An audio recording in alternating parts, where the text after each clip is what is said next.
Right. It's almost the same with like a lot of cultural appropriation stuff. At a certain point, it just gets ridiculous. It's like you can, Did you see that one dude who faked it for like 6 months?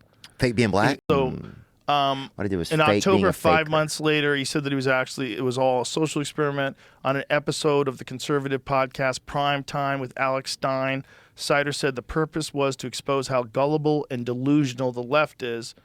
What I did is I faked being a faker, he said. I pretended to be a pretender.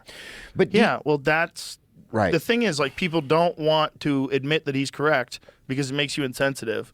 But what he's saying is, like, logical. Right. It's logical.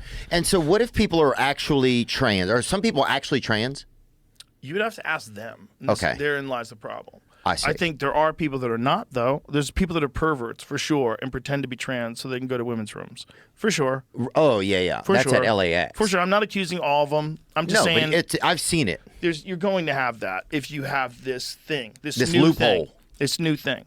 When I was a kid, if a guy with a beard and a dress tried to go into the women's room, men would go in there and beat the fuck out of him. Yeah. They wouldn't let that happen. They would say, oh, that guy's a pervert.